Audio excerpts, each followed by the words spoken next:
La Sociedad Dominica de Medios de Comunicación, Sodomco, presenta A Pensar Más con Rosa María Palacios. Buenos días, señoras y señores, bienvenidos a Pensar Más con Rosa María Palacios a través de las emisoras de la Sociedad Dominica de Medios de Comunicación.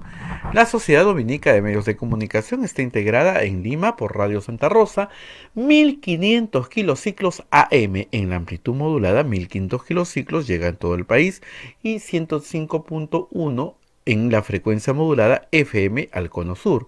Radio Santo Domingo en Chimbote, Radio San Martín en Arequipa, Radio Veritas Cusco, Radio Sapagu Cayali, Radio Quillabamba, donde nos ven también por su plataforma televisiva, y Radio Madre de Dios en Puerto Maldonado. Estas son las emisoras dominicas del Perú. Hay otra red de radios amigas que se une en Huánuco, Radio Huánuco, Ayacucho, Radio La Voz de Ayacucho, Puno, Radio Pública, Ancash, Radio Moro, Lampa, Radio San Valentín, Huancayo, Radio Cumbres, Atipo, Radio Milenio, Abancay, Radio Estación Solar, Yurimaguas, Radio Oriente, Cajamarca, Radio Los Ángeles. A Emetagua nos ponen podcast en todo el Perú y el mundo, y la página web de Radio Santa Rosa, www.radiosantarosa.com.pe. Hoy es 5 de enero del 2021 y ya estamos comunicados con Rosa María Palacios. Rosa María, muy buenos días, ¿cómo estás? Muy buenos días, Abel, muy buenos días a todos los oyentes de Radio Santa Rosa en esta mañana. Esperemos que me estén escuchando bien y viendo bien. No sé cómo está llegando. Perfecto, Rosa María. Perfecto, muy bien. Bueno, hay varias cosas que comentar el día de hoy, anecdóticas, otras no tanto, pero por supuesto vamos a empezar por las más anecdóticas, si se quieren, de la campaña. El día de ayer el señor Luis Valdés se presentó en la puerta del Congreso de la República a dar declaraciones.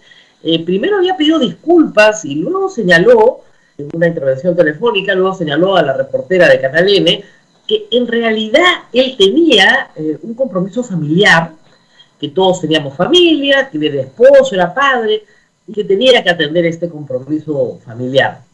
La verdad es que parecía que estaba yendo, no sé, a la boda de su hermano, a la primera comunión de su hija, y no a una juerga en Año Nuevo, porque el problema del señor Valdés no es que tenga compromisos familiares, tampoco es viajar. El problema del señor Valdés es su falta de empatía, siendo congresista de la República, con la situación de sus representados en su región. Ese es el problema del señor Valdés. El señor Acuña, que lo defendió en principio y dijo que esta era una reunión pactada hacía mucho tiempo, con una oportunidad muy anterior, pues ayer en Tacna lo sacó de su campaña. El señor Valdés no postula nada porque no puede postular a nada. Como ustedes saben, no hay reelección parlamentaria, no está postulando al Parlamento andino, que yo sepa, ni a la vicepresidencia, por lo tanto, no está postulando a nada. Sin embargo, el hijo del señor Acuña, el señor Richard Acuña, que tampoco está postulando a nada, sí es parte activa de su campaña, no ha sido retirado de la misma. Y por otro lado, hay que decir que el que abrazaba a Luis Valdés en la foto en Miami era Richard Acuña. ¿Cómo se explica esto? En APP creen en el gesto, pero el gesto no termina siendo muy sostenido en el tiempo. Ustedes recordarán, el 30 de septiembre del año 2019 se disuelve el Congreso. Y luego de disuelto el Congreso por el presidente de la República, se produce un episodio en el cual se hace juramentar como presidenta a Mercedes Arauz. Parte activa, promotores de ese episodio son Luis Iberico y Richard Acuña, que luego fueron, ustedes recordarán, separados del partido. Hoy, el señor Acuña dirige la campaña, el señor Richard Acuña dirige la campaña de su padre, y el señor Iberico es candidato a la vicepresidencia. ¿Qué pasó con el proceso disciplinario que se les iba a seguir? Las sanciones que se les iban a imponer. No pasó absolutamente nada, como no va a pasar nada con el señor Luis Valdés. Esténse todos tranquilos. Que lo retiren de la campaña, lo único que quiere decir es que no va a salir en las fotos, pero estará de una manera probablemente clandestina, colaborando con el señor Acuña como siempre lo ha hecho. En todo caso, en otros países, cuando pasa esto, siempre hay un pedido de disculpas, ¿no? Siempre hay lo siento mucho, no debe haber hecho.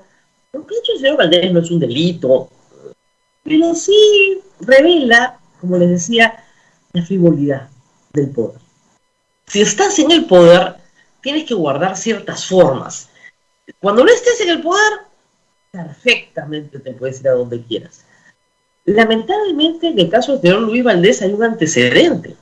Cuando teníamos el fenómeno del niño costero y él era autoridad en su región, se fue a pasear a Tailandia, también con un compromiso adquirido anteriormente, de acuerdo, pero tenía que estar en su región.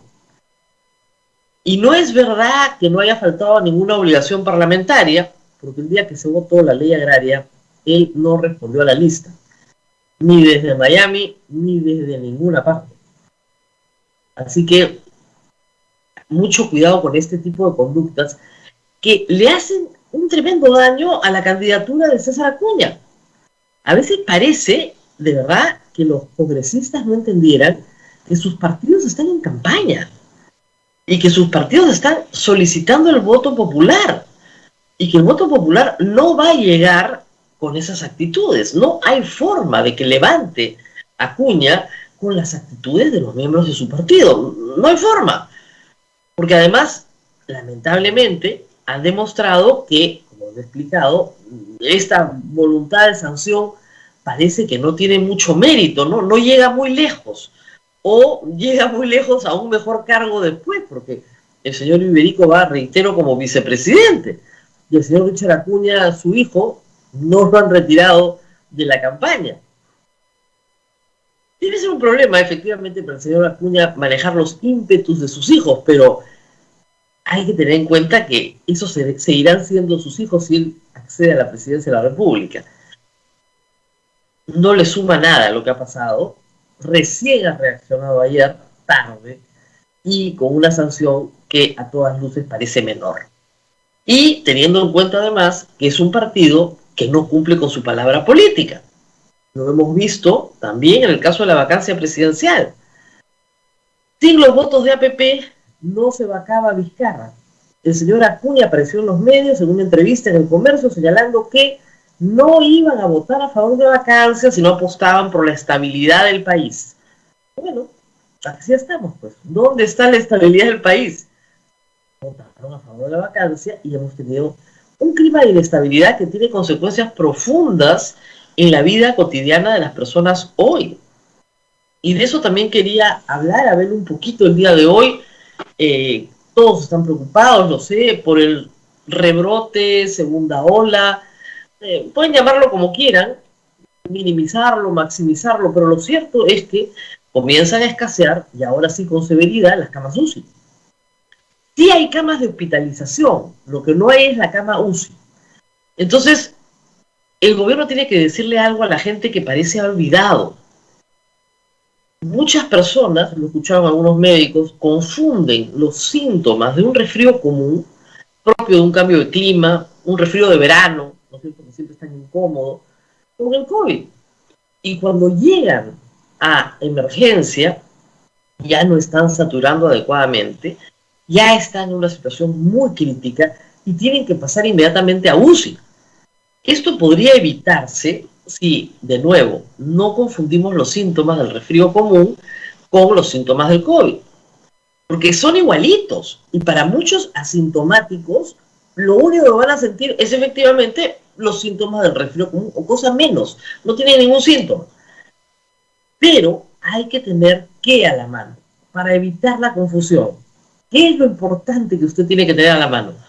Un pulsioxímetro. Si usted está resfriado, ponga su dedito en el pulsioxímetro y este oxímetro, yo tengo pulsioxímetro porque me toma el pulso y la oxigenación, pero lo importante es la oxigenación. Este oxímetro le va a dar un número. Ese número, si está encima del 93, no hay ningún problema. Si está por debajo de 93, tiene que ir inmediatamente al médico. Porque no está usted recibiendo la cantidad de oxígeno. y su saturación va a comenzar a bajar, a bajar, a bajar, a bajar. Necesita oxígeno. Si a usted le dan una terapia con oxígeno oportunamente, no va a empeorar, pero no permita que su enfermedad empeore. Es evidente que muchas personas que sí han acudido oportunamente al hospital también han fallecido, porque efectivamente hay un nivel de letalidad en la enfermedad. Pero usted puede hacer algo muy importante si es que tiene un pulsioxímetro a mano. Ahora ya están baratísimos, ya los venden por 45 soles, lo he visto en la República el otro día. Yo lo compré mucho más caro. Abel los ha conseguido en el centro de Lima, hay disponibles. No necesitan uno para cada miembro de familia, porque una casa lo tenga, todos lo pueden usar. Pero es muy importante ahorita que hay un rebrote, segunda ola, meseta, como lo quieran llamar, saquen el pulsioxímetro y ténganlo a la mano. Y cualquiera en casa que tenga los síntomas del resfriado común, inmediatamente, varias veces al día, medirse la oxigenación. Si baja, inmediatamente al médico. Eso va a ayudar mucho. Ya conocemos un poquito mejor la enfermedad. No la conocemos del todo. Es una enfermedad muy confusa. Pero la conocemos mejor. Entonces, bueno, pues aprovechemos lo que ya sabemos para poder utilizar el pulsioxímetro. Pero ojo, ayer Abel nos comentaba una noticia que hemos revisado. En Estados Unidos se ha hecho un estudio que determina que los afroamericanos, por alguna razón, el pulsioxímetro no les mide bien. Baja la saturación y el oxímetro no lo mide. Es una cuestión genética por un tema de disposición. Hay que saberlo. No hay que alarmarse, hay que saberlo para poder asistir a un centro de salud y hacer que la medición sea correcta, por si acaso, para todos aquellos que son afrodescendientes, hay un problema en la medición de los oxímetros. Y esto en Estados Unidos es relevante porque el porcentaje de población afroamericana es muy grande y además son las principales víctimas de esta enfermedad. Es donde más ha atacado proporcionalmente la enfermedad en número de muertos. Entonces hay que tener cuidado. Pero utilizar el oxímetro, y eso nos va a dar con toda tranquilidad una pista de cómo estamos y produce una sensación de tranquilidad. Para usted que está preocupado, el oxímetro creo que es un buen camino, es un instrumento que hay que tener en casa, como se tiene en casa un termómetro, ¿no es cierto? Yo tengo un termómetro de mercurio de los antiguos, muy útil, no necesito uno especial. Igual, si el pulsioxímetro viene oxímetro solo, también. Lo importante es que para que una persona vaya al médico, de 93 para abajo. 93 para abajo al médico. Inmediatamente a una emergencia, usted probablemente necesite oxígeno. Y eso implica atención médica. No significa que se va a quedar hospitalizado. De repente le dicen, regrese a casa y con un balón de oxígeno continúe una terapia varios días hasta que mejore. Es posible. De repente le dicen, pase hospitalización. Pero llega en una condición mejor que una persona que satura pues en 80, ¿no? Donde ya no hay mucho que hacer. Y hay que decir algo también que es importante. Muchas personas en las camas UCI hoy son pacientes de la primera ola. No son pacientes de esta nueva, ¿no? En cama UCI se ha quedado mucha gente varios meses. Y ese es un problema serio para la rotación de las camas. Por eso es que el Estado tiene que invertir en más camas. Y las 40 camas anunciadas ayer por la primera ministra, claro, no digo que no sean importantes, pero es un parchecito pues minúsculo en las necesidades. Íbamos a tener que terminar con 3.000 camas UCI. Estamos cerca de las 2.000. Claro, partíamos de 100, 200, estamos de acuerdo. En un momento fueron 500. Bien, se ha avanzado muchísimo en muy pocos meses para lo que el Perú ha podido hacer. Pero de todas maneras no es suficiente. El Estado tiene que gastar. Y acá hay una cosa, Abel, que pocos han entendido, y es que la ejecución del gasto público el año pasado ha sido un desastre. En todos los sectores, incluso en salud. O sea, no se ha gastado plata que tenía que gastarse, que estaba presupuestada para hacer obras de agua, desagüe. vías, etcétera. No se ha gastado. La ejecución presupuestal en todos los niveles, nacional, regional y municipal, ha sido muy baja. Y eso es muy grave en un país que tiene tanta necesidad. Es decir, la plata estaba, no la han gastado. No la han gastado. Y el problema es que se tiene que gastar. ¿Cómo hacemos para no gastar en camas UCI? A ver, explíquenme. ¿Cómo hacemos para no gastar en agua y desagüe? Que es esencial, absolutamente esencial para combatir esta y cualquier otra enfermedad. Es una pena decirlo, pero no se ha gastado lo que se tenía que gastar. Y lo más grave es enterarnos de por qué no se han comprado las vacunas. Y de eso tenemos que hablar algunos minutos también el día de hoy. ¿Por qué no hay vacunas? Están vacunando en toda América.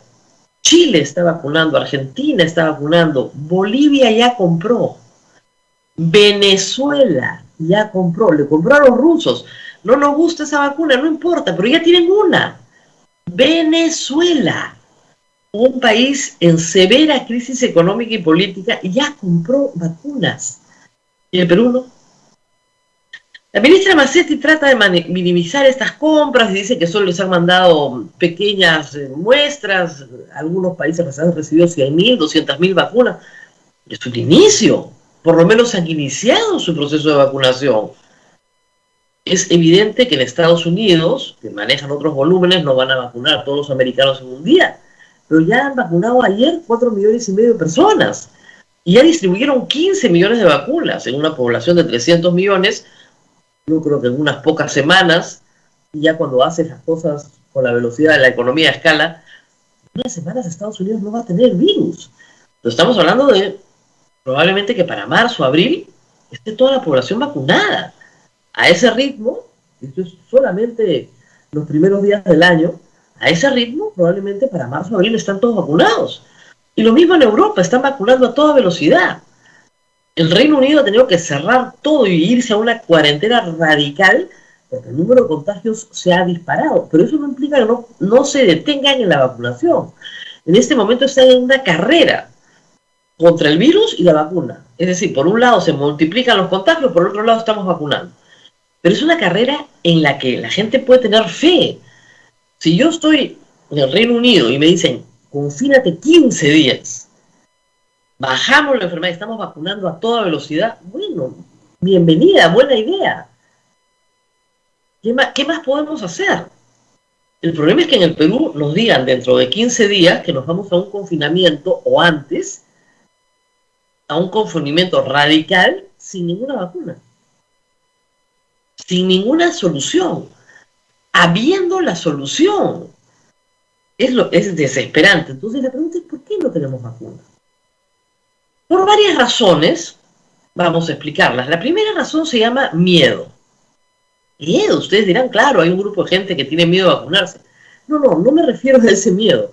Me refiero al miedo del burócrata, al miedo del empleado público, al miedo a la Contraloría, a la Fiscalía, a la Comisión Investigadora. A ese miedo. Y ese es un miedo real. Y el burócrata le tiene más miedo a la Contraloría y a la Fiscalía que al COVID. Pero de lejos.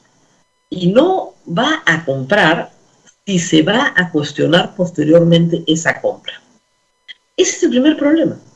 Y las compras, en este caso, pueden ser cuestionadas, sí pueden ser cuestionadas. Hay un riesgo. Son compras de alto riesgo.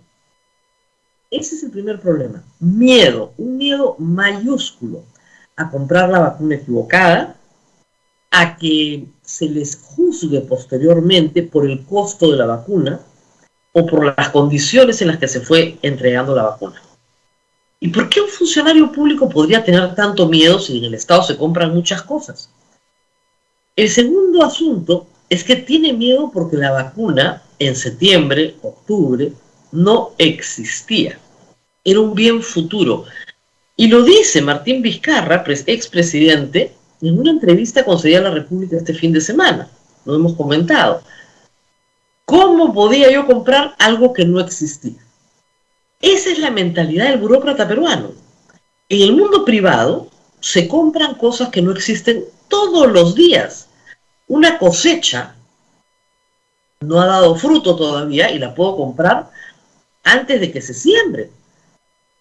Puedo darle un adelanto a un autor para que me escriba un libro que no existe. El libro va a existir. Yo soy el editor y yo le doy el adelanto y confío en que el bien se me será entregado porque tengo una relación, además, fluida con este proveedor al cual le adelanto y me entregará el libro, me entregará la cosecha, me entregará la obra de arte, me entregará el encargo que le he hecho.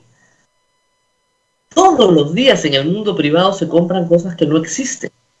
En el sector público es más complicado, porque se presume que si no existe, ¿cómo la vas a comprar? No había vacuna oficialmente en fase 4 si no fue hasta noviembre.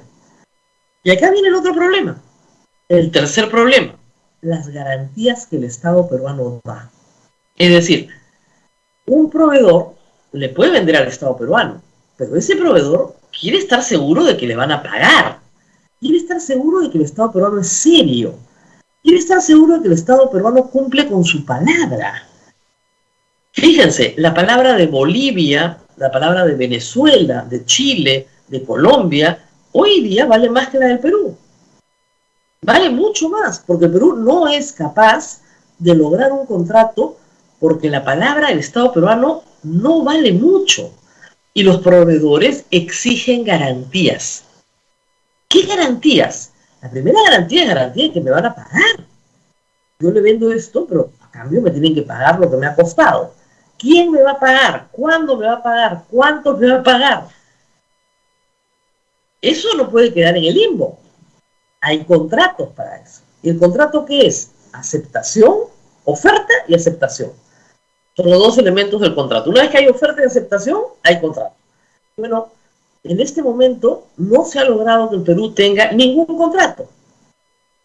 Pfizer, de acuerdo a una investigación de Fernando Vivas, pedía algunas garantías que para la Cancillería peruana y para el Ministerio de Salud eran inaceptables. ¿Qué garantías pedía? Que en caso de que no se pagara, pudieran rematar, acceder, embargar cualquier bien del Estado peruano en el exterior.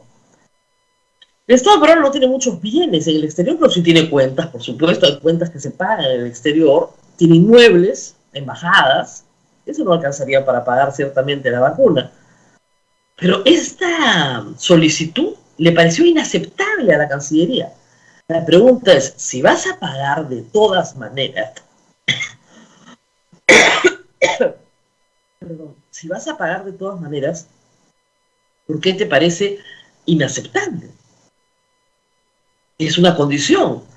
Si yo voy a pagar de todas maneras, que me digan que me van a embargar la embajada del Perú en Washington, me da lo mismo. Porque yo voy a pagar de todas maneras. No tengo ningún inconveniente en pagar. ¿Por qué ese proveedor me está pidiendo estas garantías extraordinarias? Porque no tengo buena fama. Porque en el Congreso del Perú se modifican contratos por ley. ¿Ustedes creen que los proveedores internacionales no saben lo que hace el Congreso peruano? ¿No saben que a 4 empresas transnacionales les modificaron los contratos de peaje por ley? ¿Y que esas empresas van a ir a arbitrajes internacionales para tratar de recuperar lo que perdieron? ¿Ustedes creen que la reputación del Estado no es conocida internacionalmente? Si tienes fama de perro muertero, bien difícil pues que te vendan sin garantía, ¿no? Entonces no te hagas el que no sabes, porque sí sabes que tienes fama de perro muertero. Reitero, Bolivia y Venezuela han logrado contratos para vacunas y el Perú no.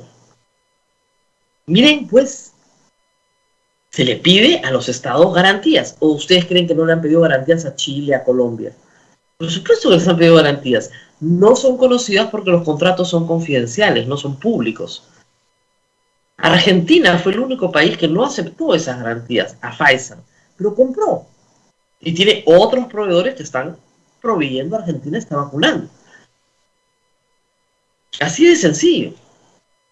Esto es un papelón internacional. Y ayer leí una noticia que decían, los franceses decían que eran el hazmerreír de Europa porque estaban vacunando lento.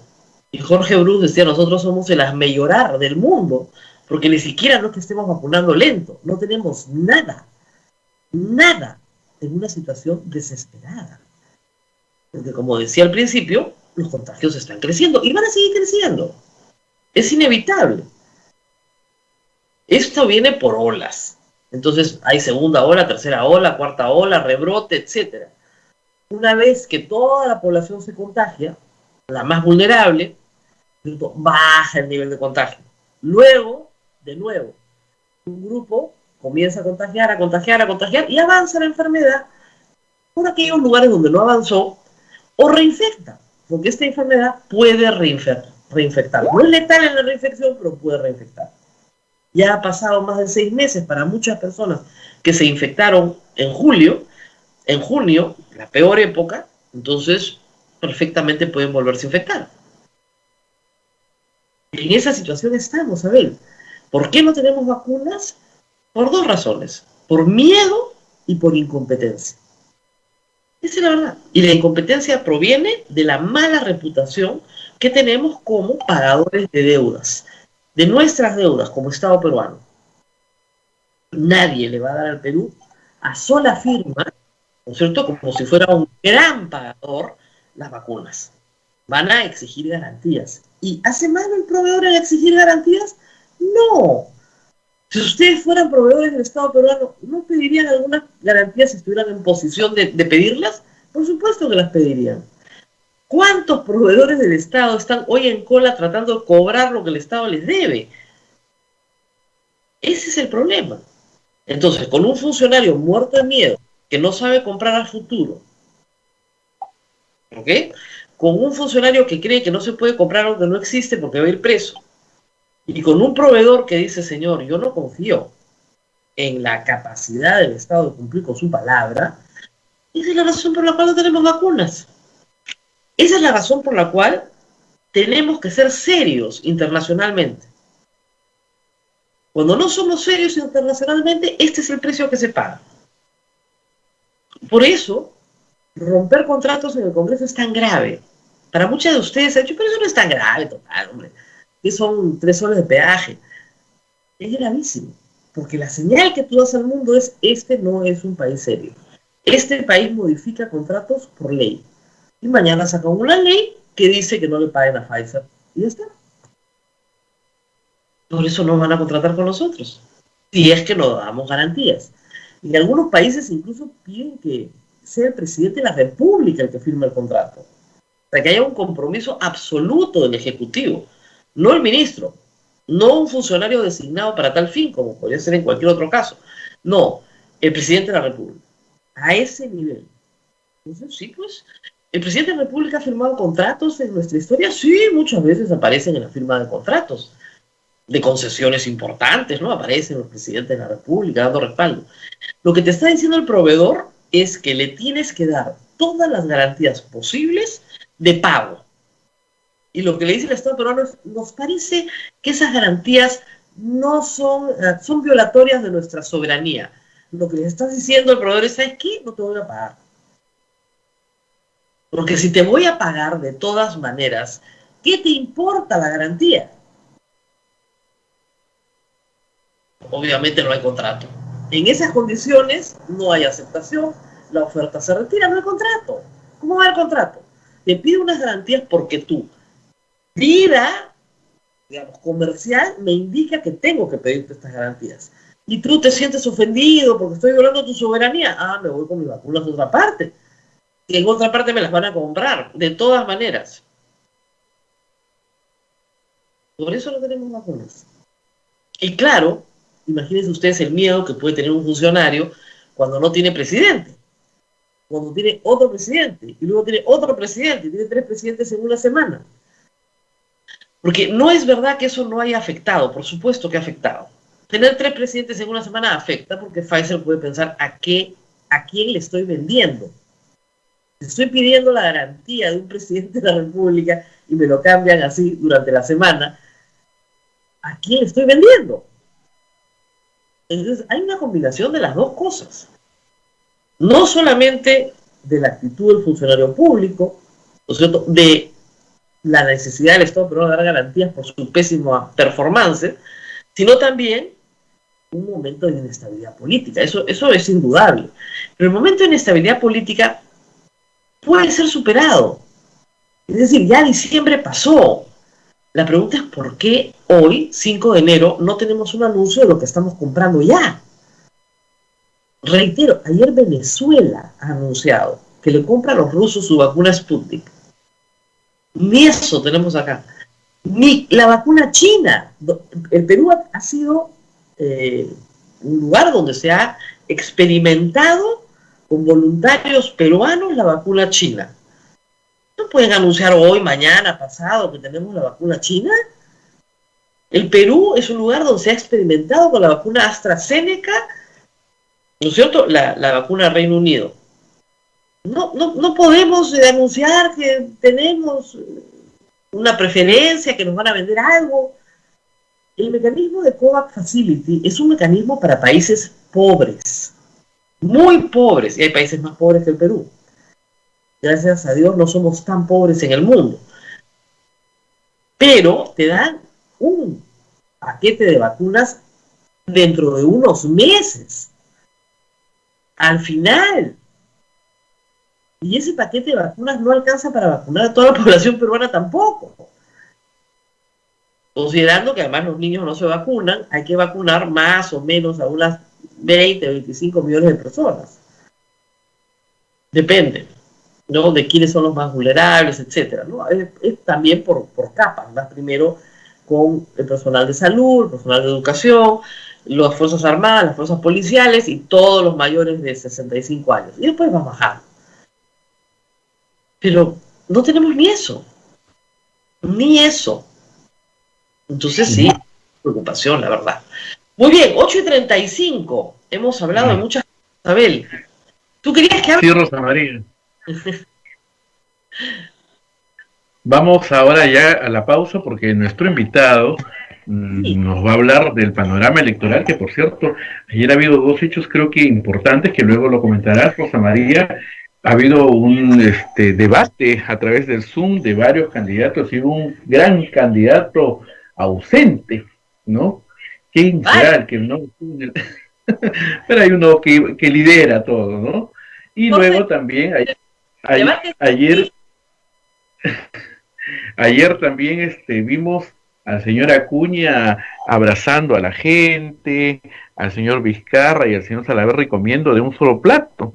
Todas normas que en este momento no se deben hacer.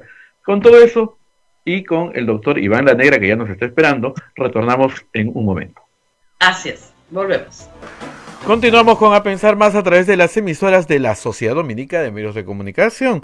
Nos están escuchando en Lima a través de Radio Santa Rosa, Chimbote Radio Santo Domingo, Arequipa Radio San Martín, Cusco Radio Veritas, Ucayali Radio Cepagua, La Convención Radio Quillabamba, Puerto Maldonado Radio Madre de Dios, en Huánuco Radio Huánuco, Ayacucho Radio La Voz de Ayacucho, Puno Radio Pública, Ancash Radio Moro, Lampa Radio San Valentín, Huancayo Radio Cumbres, Atipo Radio Milenio, Abancay Radio Estación Solar.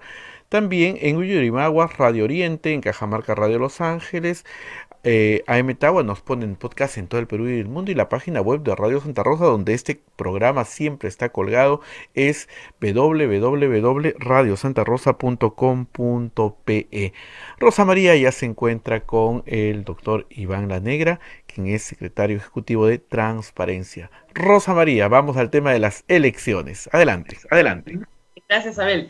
Muy buenos días nuevamente, doctor Iván La Negra, gracias por estar con nosotros y vamos a hablar de algunos problemas que se están presentando justamente en el inicio de la campaña electoral. Y quería empezar, doctor, por el tema de la inscripción de listas. El partido aprista está apelando, señalando que no lograron inscribir sus listas a congresos y a regiones por problemas informáticos, por problemas del sistema puesto a disposición, que se colgaba, que no les permitía acceder, y que esto merecía ciertamente atención. Quería saber si ustedes habían podido averiguar esto, porque afectaría también a otras agrupaciones políticas. ¿Es cierto que ha habido un problema en el acceso digital a la inscripción este año? Muy buenos días, Rosa María. Gracias por la invitación en primer lugar y pues desearte un buen año, un mejor año 2021 a ti y a todos los que nos escuchan, nos ven. En segundo lugar, a mí me tocó precisamente hacer un seguimiento de las actividades de inscripción, ¿no? De solicitud de inscripción en realidad, ¿no? Que se realizaron, tú recordarás, el día 22, ¿no? Entonces, militantemente hasta la medianoche, me quedé ahí mirando lo que estaba pasando, como cerca de 7 horas antes de la hora límite, eran todavía muy pocos los que habían terminado su proceso, y de hecho emití un tuit señalando, cuidado, ojo, falta muy poco tiempo, no esperen la última hora para hacer este tipo de trámites, porque es un trámite pues que implica una necesidad mínima de minutos, ¿no? Para poder ser completado adecuadamente, y siempre hay pues problemas, ¿no? En el momento de llenarlo. Entonces, el primer problema ha sido la falta de diligencia, ¿no? de muchos partidos que han esperado la última hora para completar este proceso. La segunda cuestión es que, como ocurre con cualquier proceso nuevo, estaban todos habituados a la modalidad presencial, y a algunos les ha costado pues, entender esta nueva modalidad virtual que implicaba no solamente tener pues, el tiempo, sino también la sapiencia para poder pues, saber más o menos qué implicaba en materia de requisitos y de tiempo, ¿no? Para completar todos los pasos. La tercera cuestión es que efectivamente algunos partidos pues tuvieron dificultades, ¿no? En el momento final, porque evidentemente el sistema pues recibe muchos pedidos. Ellos dicen que el sistema se puso lento. Ese es, digamos, el argumento, ¿no? Pero eso, claro, eso es algo que, digamos, ocurre en cualquier sistema, digamos, que recibe muchas entradas a la vez en un momento determinado, ¿no? Pero en ningún momento el sistema, digamos, falló. Es decir, el sistema siempre estuvo abierto. De hecho, hubo personas que inscribieron hasta la medianoche. De hecho, hubo un caso de una inscripción que se hizo apenas unos minutos después de las 12 de la noche. Y en ese caso, luego el jurado electoral especial lo ha considerado válido, porque entiende que el proceso efectivamente empezó antes de medianoche y que se completó pues unos minutos después, pero posteriormente porque tenía que cerrar el proceso. Entonces, por lo tanto, no hay una falla del sistema, digamos. Lo que hay es el natural, digamos, congestionamiento que ocurre en cualquier sistema de esta naturaleza. Entonces ahí viene una cuestión bien delicada, ¿no? Porque la jurisprudencia nuestra es muy estricta respecto a los plazos. Señala que una vez que un plazo precluye, sabes, es un término legal, ¿no? Pues ya no hay vuelta atrás, o sea, ya son plazos que sencillamente cierran en una etapa del proceso y no hay marcha atrás. Y entonces están pidiendo que se considere, este es un argumento que se ha usado el día de ayer, que se considere que el proceso ya había iniciado, como este caso que te estoy contando, y que por lo tanto, en realidad lo que ha pasado es que no les han permitido culminar un proceso que ya había iniciado. Pero es un argumento bien complicado, porque en el caso de las listas congresales, que es la que están en discusión, hay que recordar que las listas se inscriben departamento por departamento. Es decir, esto es muy importante, no es como la lista presidencial, que es una sola inscripción, sino acá son 27 inscripciones, de las cuales completaron 3. Digamos, ese fue el argumento, digamos, que me quedó un proceso en camino. Es muy probable que eventualmente, digo, ¿no? Uno de estos 24 que quedaron pendientes sea el que estaba en camino, pero evidentemente eso es un tema bien difícil de probar en un proceso, ¿no? Y ese es ahora que el Jurado Nacional de Elecciones tiene que evaluar y pues determinar. Y finalmente hay un tema ya que pues ya no tiene que ver con el asunto legal, ¿no? Es un tema político, ¿no? Que son los problemas que han habido en el interior del Partido Aprista, que es muy evidente que han tenido pues ahí situaciones internas que parecen también explicar parte del problema. Así es. Bueno, no es el único caso, pero sí hay otros partidos que tienen problemas en distintas regiones, listas que se rechazan, y algunos señalan, como se señaló en enero del 2020, para la elección pasada, que las contingencias, digamos, de los jurados especiales son ridículas, se pide información que ya se ha prestado, que son excesivamente formalistas. ¿Qué se puede apreciar respecto a eso? El formalismo es cierto. Es decir, por un tema que no tiene que ver realmente con la necesidad de una elección, sino por los problemas de desconfianza en el sistema, ha hecho que cada vez que haya algún tipo de problema o dificultad, se cree un nuevo reglamento con nuevas reglas sobre la inscripción. Eso ha ido haciendo cada vez más engorroso el proceso. De hecho, creo que esta vez el proceso ha sido en términos de orden mejor, por varias razones. Primero, porque ya hubo un proceso de elección interna organizado por la OMP. Eso es muy importante, porque quiere decir que ya los candidatos se conocían. Los candidatos que iban a presentarse prácticamente se sabían desde el 29 de noviembre, porque muchos partidos tenían listas únicas, entonces bastaba que se presentaran y ya está, no requerían mayor problema de definición. Y luego, pues los puestos designados, pues tampoco no son muchos, ¿no? Digamos, es en 20% el máximo y tampoco es que implicaba un gran problema. Entonces, ya han tenido tiempo, por lo tanto, para organizar todos los expedientes y los trámites. Pero han tenido varias dificultades que tienen que ver con la debilidad de los partidos. Un problema, por ejemplo, es el caso de las renuncias. Gente que se presentaba, que la metían en la lista para poder completar lo que la OMP pedía, pero luego esta persona decía, pero yo no quiero estar, ¿no? Entonces se renunciaba y eso generaba todo un problema porque además en muchos partidos no crearon la figura de la secretaria. Entonces no hay quien reemplace a la persona que eventualmente deja una posición, ¿no? Entonces esa es una situación, digamos, que explica parte del problema. Pero efectivamente es un tema muy formalista. La otra cuestión que me ha sorprendido es que se suponía que ahora las hojas de vida prácticamente iban a estar prellenas, o sea, preestablecidas por el jurado, pero ha habido varios casos en los cuales el jurado ha establecido que hay discrepancias entre la información que ellos habían colocado, digamos, ¿no? y lo que los candidatos han planteado, pero que se lo, digamos, se lo ponen como una cuestión que es, digamos, responsabilidad del candidato, ¿no? Y, por ejemplo, hay un caso de un candidato que al parecer no incluyó un inmueble que tenía dentro de la lista y por esa razón hacer una observación. Ahora, este tema de la hoja de vida, que en teoría es una información para el votante, porque para eso se hace, se ha convertido casi en una auditoría de la vida del candidato, porque, por ejemplo, yo digo, me olvidé de declarar un carro, me olvidé de declarar una moto. ¿Eso va a variar en realidad la apreciación del público sobre mí? Yo creo que poco, ¿no? Y también, por ejemplo, no sé, usted ha notado que tiene la maestría, pero esa maestría no está registrada en su NEDU porque usted la hizo en el extranjero. Entonces, este tipo de pequeños detalles saca de carrera a las personas. Y hay que recordar que el derecho a la participación política es un derecho constitucional que no puede ser menoscabado por cosas tan ligeras.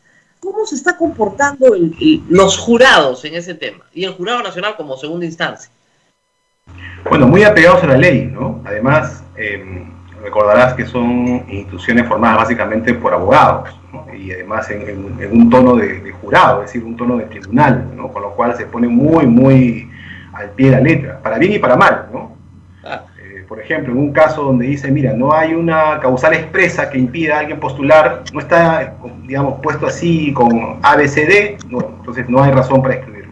Y por el contrario, un caso en el cual, evidentemente, en el fondo hay una cuestión, digamos, menor, pero está en el reglamento, bueno, no lo pasamos. O sea, así de formalista es el comportamiento de los jurados, ¿no? Y es un tema que los personeros saben hace mucho, ¿no? Los que tienen experiencia saben que eso es una cosa que suele ocurrir, y por esa razón, pues suelen ser también muy cuidadosos al momento de presentar la información, ¿no? Entonces, ahora, yo estoy revisando las cifras de listas, porque tú sabes que hay en el sistema 496 listas que han iniciado el proceso. Ojo, no me refiero a aquellas que no se presentaron, que es otra discusión, ¿no?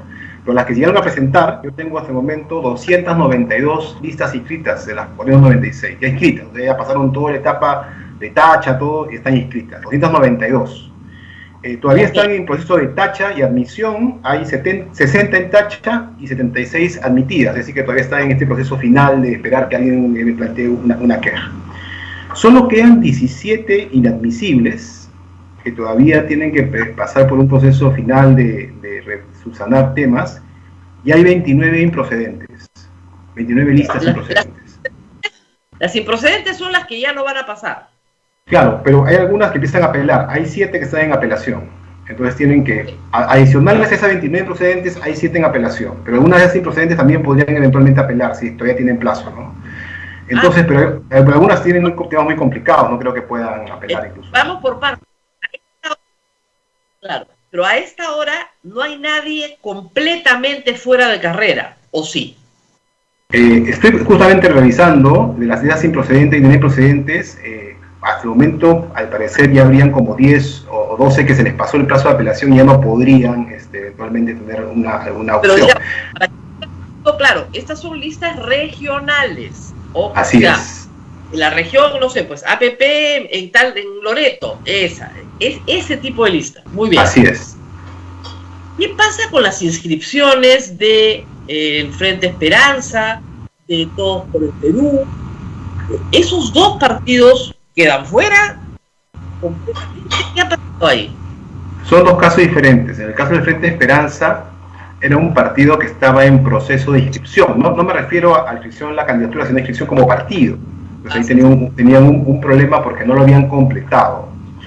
Y el plazo límite para completar el proceso era el 22 de diciembre. Y lo que pasa es que, pasado esa fecha, y no habiendo completado el proceso, lo que dice el jurado del Tribunal Especial es, bueno, no te inscribiste a tiempo, no puedes entrar, porque la ley, nuevamente, la ley es muy clara, si no tienes un partido inscrito en esa fecha, no te puedes inscribir.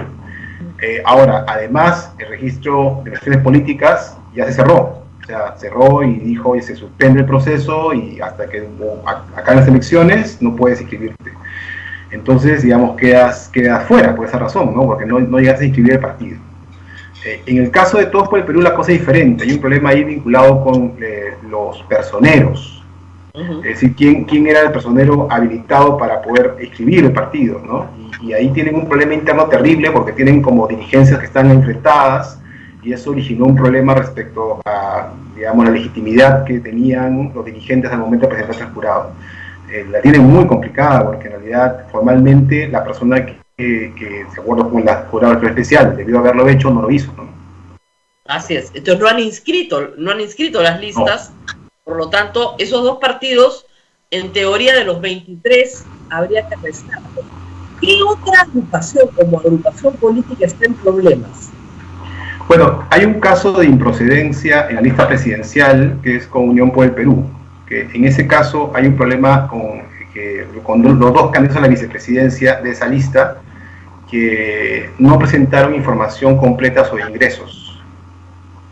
¿Ya? Y entonces el jurado, esa información de ingresos era una información que no era subsanable, o sea que era un problema que no se podía corregir. Y entonces han declarado una improcedencia. Pero UPP ha apelado y está en estos momentos en el jurado. Ya le concedieron la apelación, así que van a ir al Jurado Nacional de Elecciones para en segunda instancia determinar si es subsanable o no el problema de las hojas de vida de los dos candidatos a la vicepresidencia. Otro caso interesante es el caso del Partido Morado. Presenta a Sagasti porque lo tiene que presentar para que pueda renunciar. Si no lo presenta, no puede renunciar. No puedes renunciar a lo que no eres. ¿Eso ya se tramitó? Sí, ya se resolvió. Y es un caso muy, muy interesante porque demuestra que por más formalismo que tenga, siempre hay situaciones que escapan a lo que pueden prever los reglamentos, ¿no? En este caso, ¿quién puede prever que un candidato que no es presidente de la República, evidentemente de pronto lo sea, ¿no? Una situación totalmente excepcional, ¿no? Entonces, efectivamente, él participa como candidato dentro de la lista de la fórmula presidencial en las elecciones internas de su partido, y gana. Y con ese título habilitante de la elección interna se presentan al Jurado Nacional de Elecciones y inscriben la lista con las 3 personas. Pero el propio Jurado Electoral Especial ha declarado improcedente la inscripción del segundo vicepresidente, Francisco Sagasti. Y por esa razón lo excluyó. O sea, el propio jurado electoral lo excluyó. Dijo, esta persona no cumple, tiene un impedimento, no puede postular. Sin embargo, de acuerdo con las propias reglas de reglamento de inscripción, cuando uno de los 3 miembros de la fórmula es impedido de postular, el resto puede seguir siempre y cuando el que sea excluido no sea el candidato presidencial. Si es el candidato presidencial, ahí sí no puede, pero si es un vicepresidente, sí puede. Entonces, la lista ha quedado ya limitada a solamente 2 miembros, ¿no? El candidato a la presidencia más la candidata a la vicepresidencia. Y en caso de ser elegidos, así queda. O sea, la sucesión queda así. Sí, queda en el modelo norteamericano a la peruana, ¿no? Es decir, presidente y vicepresidente nada más, efectivamente. Hay otros temas importantes. Uno es el de la participación política de Fuerza Popular. Un partido, eso ya está fuera del jurado, está en el Poder Judicial. Un partido sobre el cual pesa una solicitud fiscal de disolución. E incluso el fiscal José Domingo Pérez ha apelado a la resolución señalando que él va a insistir en que no se permita la participación política de Fuerza Popular. ¿Cómo se lee esto desde transparencia? Nosotros tratamos de que la mayor parte de gente participe, o sea, participar es un derecho y es un deber. ¿Cómo se lee esto? Pues no se lee bien por una razón, ¿no? Que tiene que ver con, hay que impedir que sean los jueces finalmente los que decidan quién entra o quién no entra a una competencia política, ¿no? Deberían ser los ciudadanos quienes hagan en principio eso. Ese es el principio, ¿no? No los jueces, sino los ciudadanos. Ahora, pueden haber razones excepcionales que lleven a que un candidato o un partido eventualmente sea excluido, pero eso tiene que haber un debido proceso, y eso implica evidentemente una sentencia firme, ¿no? Y por excepción, en el caso de los candidatos se ha establecido esta regla de la sentencia en primera instancia, pero sentencias, o sea, no medidas cautelares ni medidas provisionales. ¿Por qué? Porque lo que está en juego son derechos fundamentales. No se pueden poner en cuestión derechos fundamentales tan importantes como la participación política a través de un sistema, digamos, de medidas cautelares o provisionales. La otra cuestión importante es que además hay un tema de proporcionalidad, es decir, la medida tiene que poder, digamos, para darse, ¿no? Ser prácticamente la única vía que asegure intereses superiores, ¿no? Si hay otras vías disponibles, entonces es mejor utilizar las otras vías. Creo que este caso, Fuerza Popular, es un ejemplo de ello, ¿no? Creo que el juez encontró, por lo menos en la resolución anterior, un conjunto de medidas que consideraba suficientes para garantizar, desde su punto de vista, primero, que se asegure la participación política, pero también que se asegure la necesidad de garantizar que este partido, como es la tesis de la Fiscalía, no se utilice como una vía para eventualmente evadir la justicia. Entonces hay un mecanismo de fiscalización adicional que se ha planteado, y eso me parece que es un camino razonable, ¿no? Ahora, la campaña está empezando y comienza a suceder cosas que preocupan. Ayer el señor Acuña, como decía Abel, se daba de abrazos y besos con los presentes. El señor Vizcarra y el señor Salaverry comían del mismo plato.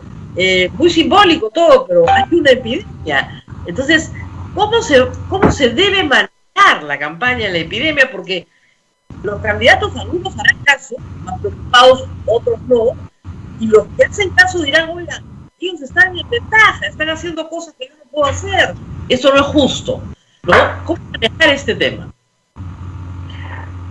Hay que recordar que las normas de la emergencia sanitaria siguen vigentes y son normas aplicables a todos los ciudadanos, ¿no?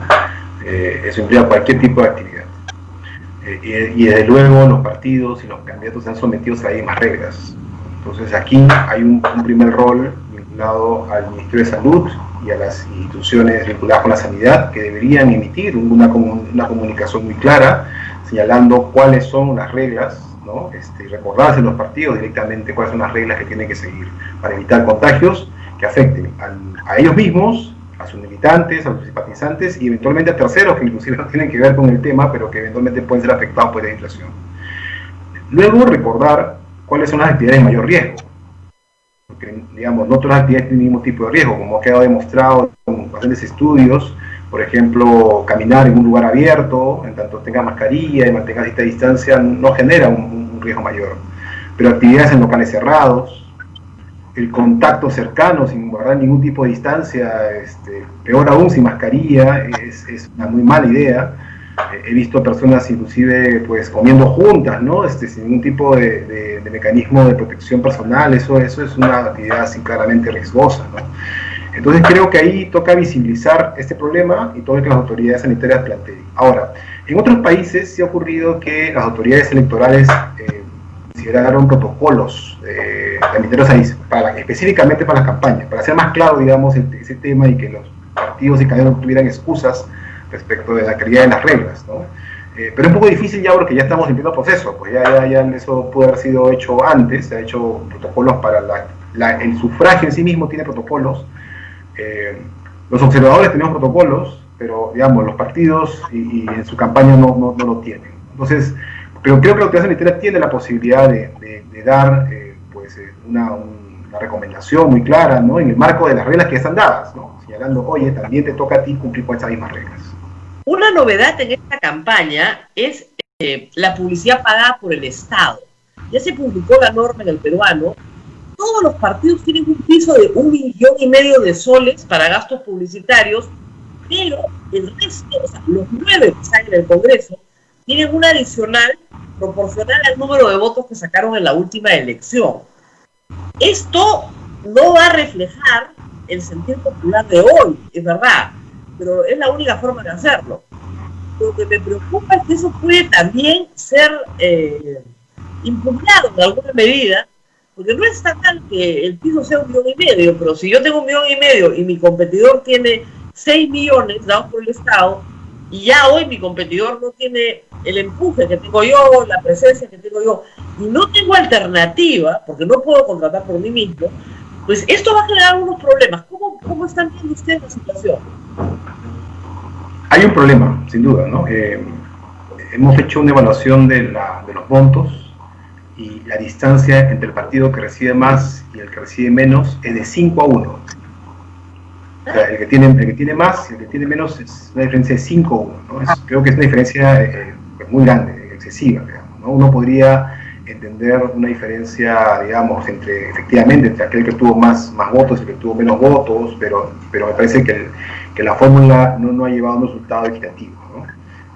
Efectivamente eso va a generar problemas. Ahora, claro, nuevamente la regla ya está dada, son las reglas del proceso electoral, ya no se pueden modificar. Ahora, hay un tema que no está previsto, no sé cómo lo va a manejar la OMPE, porque ya ha hecho la distribución considerando, por ejemplo, al Frente Esperanza, claro. Incluyendo también a Contigo, un partido que también ha tenido dificultades para inscribirse. Entonces, ¿qué pasa si alguno de esos partidos termina retirándose? Claro, ese fondo, ¿cómo se va a redistribuir? Todo Perú, claro. Si hay 3 partidos más, o sea, si el Estado gasta 72 millones de soles, que es lo que va a gastar, pero se retiran 3 partidos, tendría que redistribuir. Así es, exactamente, eso es lo que tendría que pasar. Con lo cual, digamos, esta distancia lo que va a pasar es que se va a agrandar, porque, digamos, es proporcional, ¿no? Entonces, nuevamente, el que tiene una situación de mayores congresistas, porque esa es la regla, o sea, tienen más congresistas electos, entonces va a recibir más dinero de eso que se va a distribuir. Entonces, lo que va a pasar, inclusive, la distancia se va a hacer aún más grande.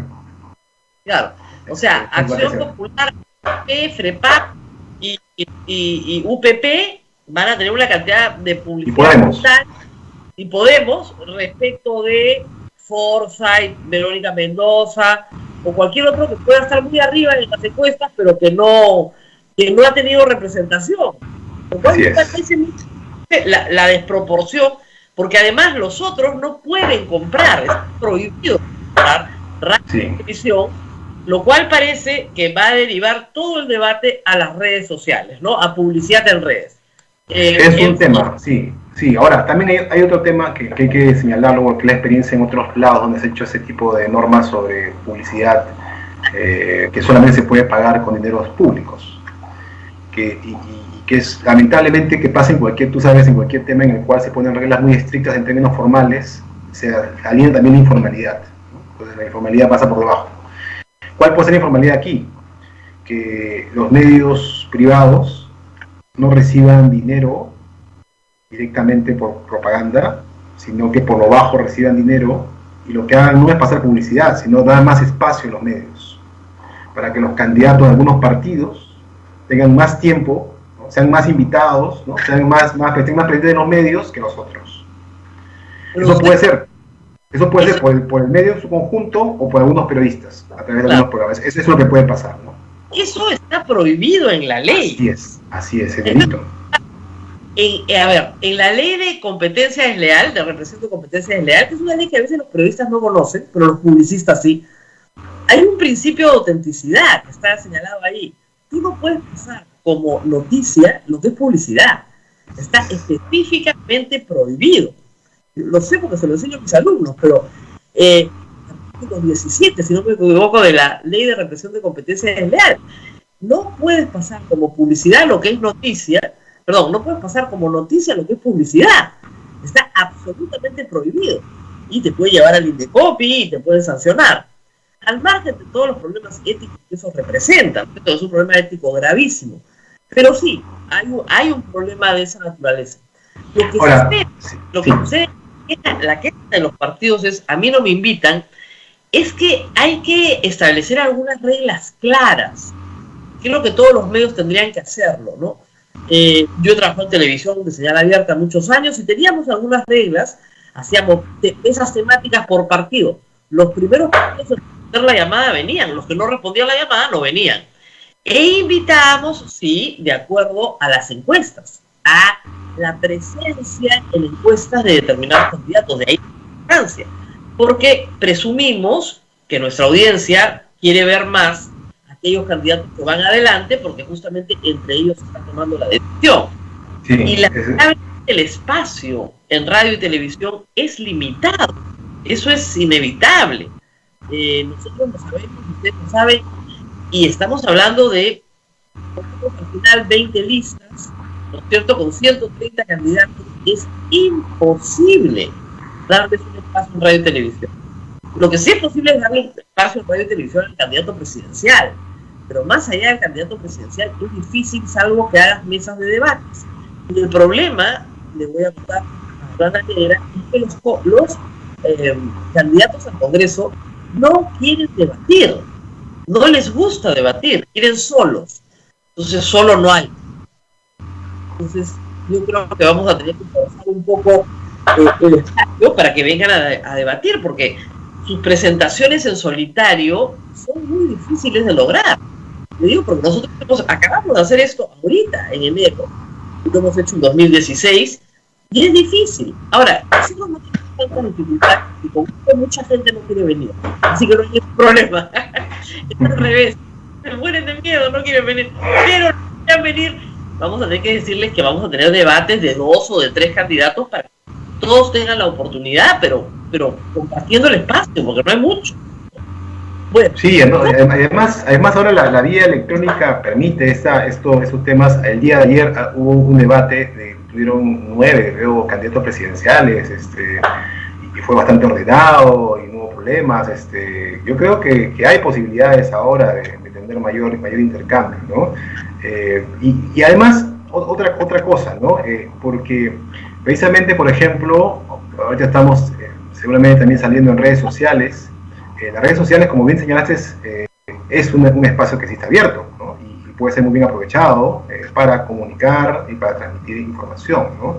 Ahora, sí, hay otra cuestión también importante que quiero señalar, que como las elecciones congresales son por departamento, es muy importante también mirar los medios de comunicación regionales, porque es otro campo muy importante en el cual se produce mucha discusión que a veces acá ni siquiera tomamos en cuenta, ¿no? Y a veces nos sorprendemos cuando de pronto en la elección, al final, en el resultado aparece un candidato que, oye, ¿de dónde salió este candidato? Bueno, en el departamento estuvo en todas las radios, estuvo en todos los canales y hizo una campaña que llegó a sus electores. Entonces hay que recordar que es una campaña por departamento y además una campaña que por primera vez también va a ser a nivel internacional, porque tenemos también una disputa por 2 escaños de ciudadanos peruanos que residen en el extranjero.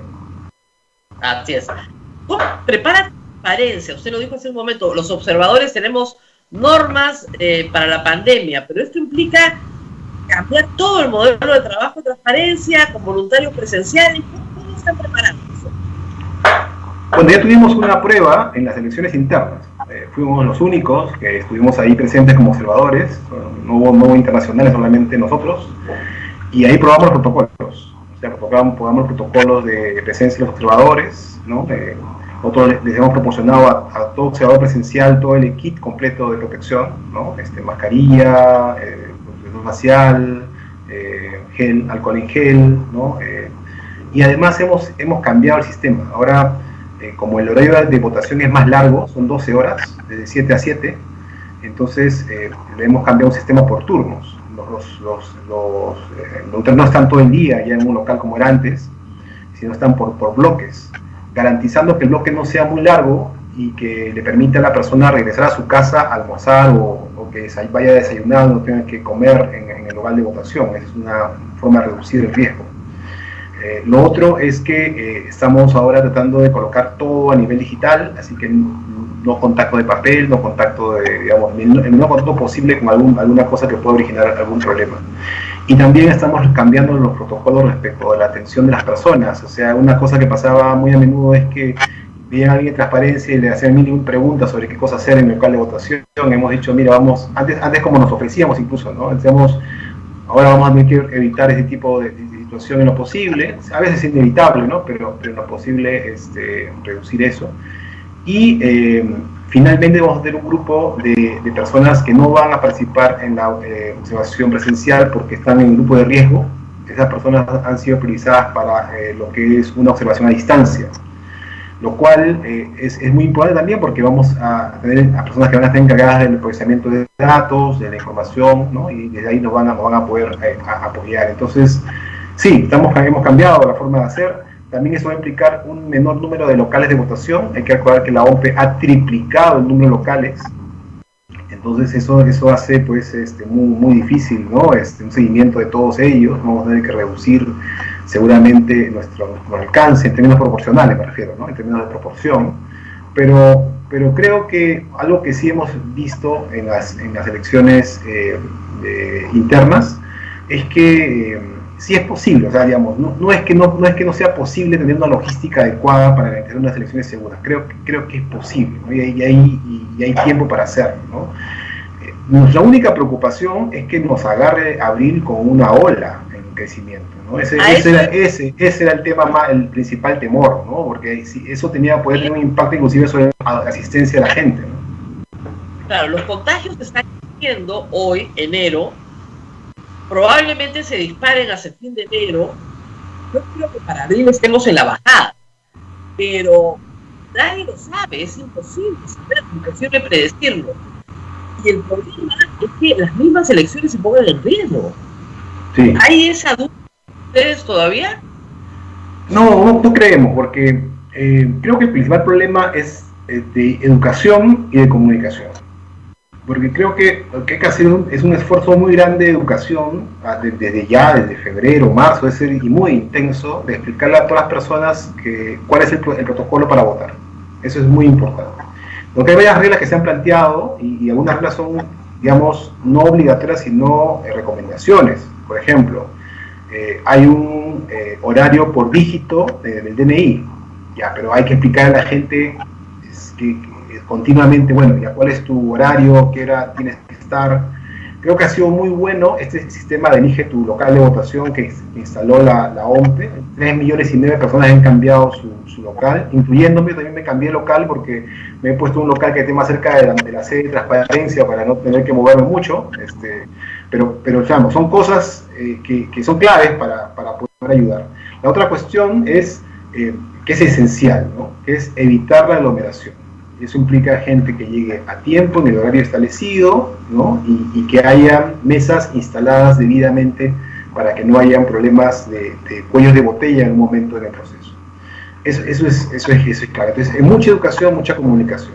Pero hay otro elemento que ya no es, digamos, vinculado con estas dos materias, sino más bien tiene que ver con las percepciones de riesgo.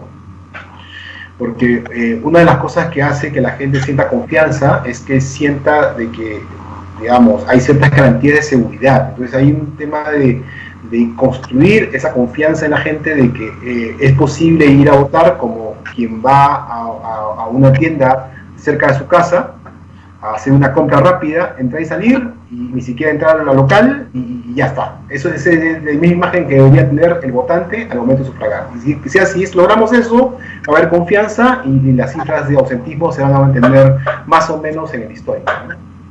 Eso esperamos, porque algunas personas en algunos momentos han señalado que no tienen confianza de ir a votar. Y eso es grave. Sí, eso es muy serio, porque además hay que recordar que va a haber sí un ausentismo de los grupos de riesgo, porque evidentemente la regla que se ha establecido los exonera de multas por no votar. Solamente hay que inscribirse en una plataforma que ha habilitado la OMPE y ya no estás obligado a votar. Entonces, eso implica una reducción, ¿no? Y luego tenemos el voto en el extranjero, ¿no? Que si era difícil antes, ahora te imaginarás, ¿no? Mucho más complicado. Pero luego ya, los centros urbanos son la clave, ¿no? Que son en realidad el gran grueso de la población electoral. Si logramos que en los centros urbanos la gente vaya a votar, yo creo que la cifra de ausentismo no va a caer tanto. Ahora, en el tema final, ¿cuándo vamos a tener la información de los candidatos en las plataformas del gobierno, o sea, en las plataformas oficiales del Jurado Nacional de Elecciones? Voto informado es una herramienta muy importante para los periodistas, pero para toda la ciudadanía. Y eso todavía no está. ¿Cuándo lo vamos a tener cerrado? ¿Hay alguna fecha? O sea, está en la plataforma del Jurado Nacional de Elecciones, pero está hoja por vida, ¿no? De cada uno tiene que entrar y mirar uno por uno, ¿no? Hay algunas personas que ya han hecho el esfuerzo de sistematizar todo, de hecho ya lo tenemos en transparencia todo, digamos, toda la información, pero hay que recordar que todavía el proceso de inscripción va a demorar unos días más. O sea, acaba el proceso de inscripción.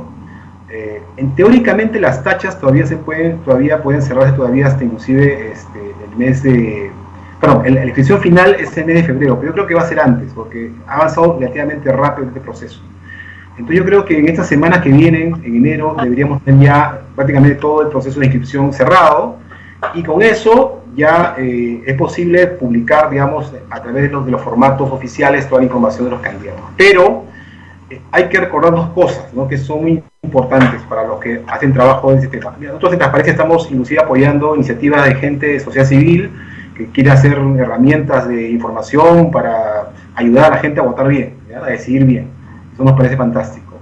Pero siempre que doy las charlas a los grupos que están haciendo esto, les digo, miren, ojo, un momento, gran parte de los peruanos no deciden su voto sino hasta el último mes.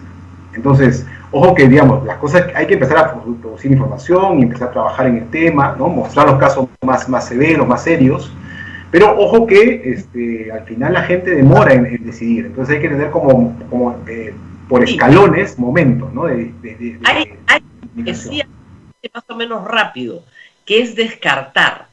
Así es, exacto. Te demoras en decidir, sí, en la cola de votación sí, pero descartas muy rápido. Sí. Entonces, a ese descarte sí se necesita la información. Sí. Y una, por ejemplo, información clave, por darte un ejemplo, ¿no? El tema de sentencias de candidatos, ¿no? Entonces tú dices, ya, voy a buscar un candidato y voy a ver cuántas sentencias tiene, ¿no? Entonces, por ejemplo, recuerdas un candidato, ¿no? Como ejemplo, digamos, no sé, no voy a decir el partido, digamos, hay un candidato que tiene 16 sentencias, 3 penales y 3 por obligaciones civiles. 13, perdón, por obligaciones civiles, 16 sentencias. O otro que tiene 11, las cuales 11 son por obligaciones civiles. O sea, ya tú empiezas a ver ese tema a través, digamos, de candidatos, ¿no? Pero también puedes ver a través, digamos, de sentencias de partidos, digamos, ¿no? El partido, digamos, hay un partido que se ha presentado que tiene 40, digamos, personas postulando con sentencias. Claro. Entonces, digamos, tú empiezas a decir, ya, esa es una situación, digamos, que puede generar una preocupación, ¿no? Cualquier ciudadano informado decir, oye, ¿qué está pasando, no? ¿Qué clase de partido es este, ¿no? Claro. Pero ahí ya trabajas por volumen, por eso le completa. Así es. ¿Cuál es la lista de más sentenciados? Esta, no, pues entonces descartemos la lista, ¿no? Entonces, el descarte para el ciudadano estaba 20, o 22 o 23 al Congreso, el descarte es rápido, pero luego sí, efectivamente, ya en la elección final, sí se va a dejar más. Y es ahí donde necesitamos más disciplina. Tenemos que educar a la población para que elija a personas, digamos, sobre las que sí conoce. Muchas veces elegimos a personas completamente desconocidas porque, bueno, no conocemos nada, no tenemos mucho esfuerzo de conocer. Entonces, nosotros desde los medios tenemos que ayudar a la gente a hacer y transparencia también.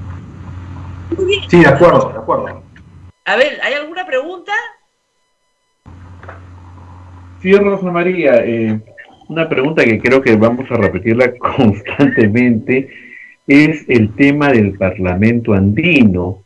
Si bien es cierto, algunos congresistas que no se pueden reelegir, pero a través del Parlamento andino se les ha abierto una puerta por ahí. Y hay personas como el señor Chejade, el señor Luis Simeón y de varios partidos políticos que ahora están en el Congreso, que quieren nuevamente volver al Congreso como por una puertita falsa. ¿Esto no se puede evitar de alguna manera? Bueno, la ley no lo permite, ¿no? La ley actual solamente hace esta prohibición respecto del Parlamento, ¿no? Nacional, prefiero, ¿no? No del Parlamento andino. Ahora, digamos, no sé si es algo que reduzca su preocupación, pero solamente son 5 puestos los que hay para el Parlamento andino. Entonces, no es que todos los que pueden estar en el Congreso pueden entrar, son 5 apenas posiciones, y no quiere decir que tengas, por ser congresista, más posibilidades de entrar al Parlamento andino. Entonces, digamos, hay que esperar, ¿no? Pero efectivamente esa puerta está abierta. Ahora, no solamente es ese tema, ¿no? Una discusión que está sobre la mesa también es volver a tener un Senado.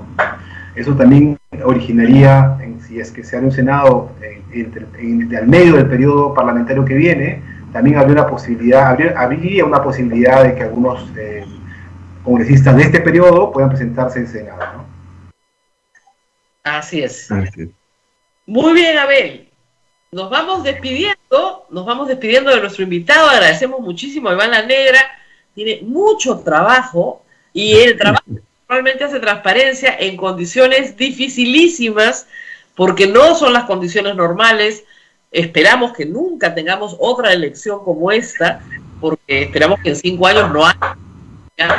Pero hemos aprendido mucho en estos meses. Hemos aprendido, creo, de las elecciones de otros países que sí se han podido desarrollar. Si Estados Unidos ha podido elegir, si Bolivia ha podido elegir, ¿no es cierto? Nosotros creo que también podemos elegir. Así que vamos a ir poco a poco acompañándonos. Pero le agradecemos mucho a Iván La Negra por todo el esfuerzo que está haciendo Transparencia. Full disclosure, yo soy miembro de la Asamblea de Transparencia, por si acaso, siempre hay que decirlo, pero no soy parte del comité ejecutivo, que hacen un magnífico trabajo, sin que yo lo tenga que decir, porque lo hacen. Iván La Negra es el secretario ejecutivo y yo soy miembro de una asamblea que conformamos muchas personas. Muy bien. Muchas gracias por estar con nosotros. Gracias, doctor. Gracias, doctor, muy amable. Bien, Rosa María, hay un tema pendiente, Rosa María, que la gente, nuestros queridos oyentes, están preguntando, el tema de la SUNAT. Hay mucha preocupación por el tema de la SUNAT y acá tenemos mucho este tema que la SUNAT va a ver las cuentas de 10.000 soles en adelante, para arriba. Vamos a explicar. A ver, acá hay 2 valores en conflicto, ¿ok? 2 derechos, si quieren, en conflicto. Uno es el derecho al secreto tributario y al secreto bancario. Derecho que tenemos todos los peruanos porque está en la Constitución, ¿ok? Otro es el derecho del Estado a conocer la verdad. ¿Para qué? Para, en el caso de la SUNAT, perseguir la evasión tributaria, la elusión tributaria y cobrar lo que en justicia le corresponde cobrar al Estado para la redistribución de la riqueza. ¿Ok? Las 2 cosas son muy importantes. Los secretos están en la Constitución para proteger a las personas. El secreto profesional, el secreto bancario, el secreto tributario, la reserva de los secretos de Estado, todo eso está en la Constitución para proteger a las personas. Y son normalmente una limitación a la libertad de expresión. Son las limitantes constitucionales a la libertad de expresión, conjuntamente con el derecho al honor y a la intimidad. Eso Pero por el otro lado, también el Estado tiene derecho a defenderse de mafias, de evasores, de ilusión. El problema es que yo no creo que el decreto legislativo que promulgó el Estado peruano hace 2 años y el reglamento que acaba de promulgar conjugue bien estos dos valores. O sea, el secreto bancario algo tiene que significar en la Constitución.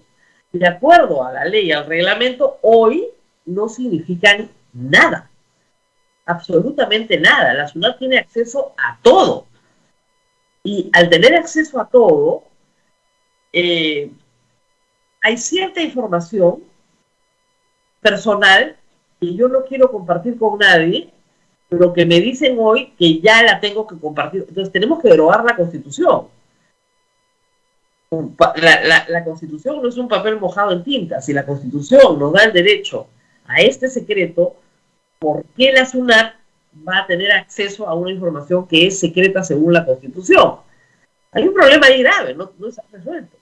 Pero creo que es un tema que podría llevarse en una acción popular a el Tribunal Constitucional y que el Tribunal Constitucional lo resuelva. El Tribunal Constitucional ha resuelto antes, ¿no es cierto?, sobre este tema, cuando hay conflicto entre estos dos intereses, digamos, pero nunca ha dicho que el secreto bancario no significa nada. Ahora, la explicación que se ha dado es que se han demorado 2 años en mejorar la confianza en los sistemas de protección de información de la SUNAT, y que esto es parte de un acuerdo con la OCDE.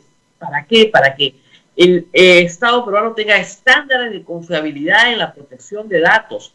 Estamos de acuerdo, pero igual, la SUNAT quiere esa información para perseguirme.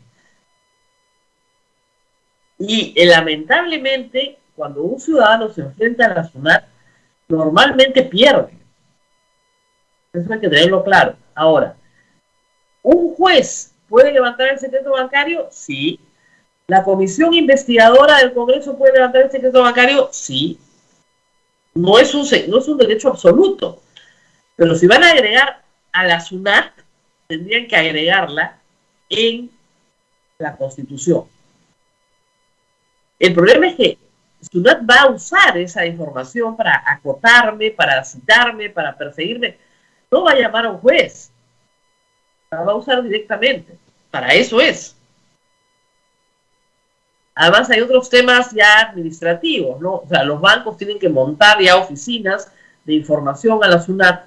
Y ayer escuchaba al doctor Arias, Luis Alberto Arias, decir que eso no le va a costar nada a los consumidores.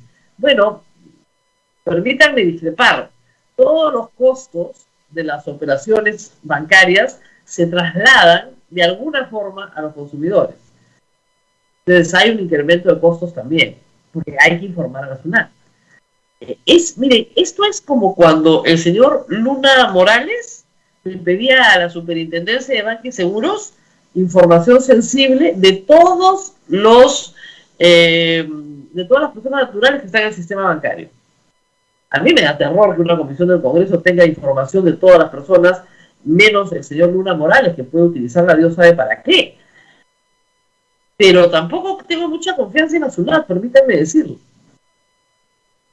No es una información confiable en el sentido de que estemos tranquilos porque la SUNAT tiene esta información que va a ayudar a luchar contra la evasión y la ilusión.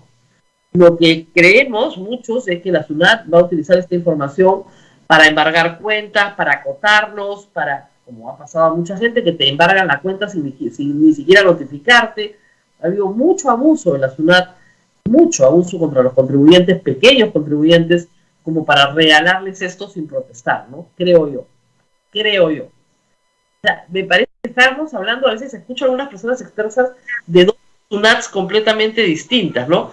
Una SUNAT del deber ser y otra a la que se enfrenta el ciudadano en la vida cotidiana, donde realmente hay abuso cotidiano contra los contribuyentes, pero abuso en muchos sentidos. Pero en fin, y bueno, no digo que no haya informalidad, por supuesto que la hay, pero la informalidad no pasa por el banco, pues, ese es el problema. O sea, es perseguir a los mismos de siempre, no perseguir a los que no pasan por el banco. Muy bien, Abel. Esto, Rosa María, ¿esto es para los que tienen cuentas bancarias con más de 10.000 soles o para los que reciben mensualmente 10.000 soles? Hay esa confusión. A ver, les explico. Cualquier transacción mayor a 10.000 soles tiene que ser informada. ¿Ok? Cualquier transacción. Entonces, no sé, usted es un pequeño comerciante y deposita las ventas de su comercio y estas suman más de 10.000 soles. Hay que informar a la SUNAT. Entonces, la SUNAT inmediatamente dice, usted no ha pagado el IGB sobre eso. Oiga, señor, yo sí lo he pagado, lo que pasa es que esto es, me ha devuelto mi compadre que vendía conmigo en el otro puesto, entonces yo he juntado. Ah, usted me tiene que enseñar la historia del dinero. Y es muy importante a partir de ahora que todo el mundo pueda documentar el origen del dinero en su cuenta bancaria.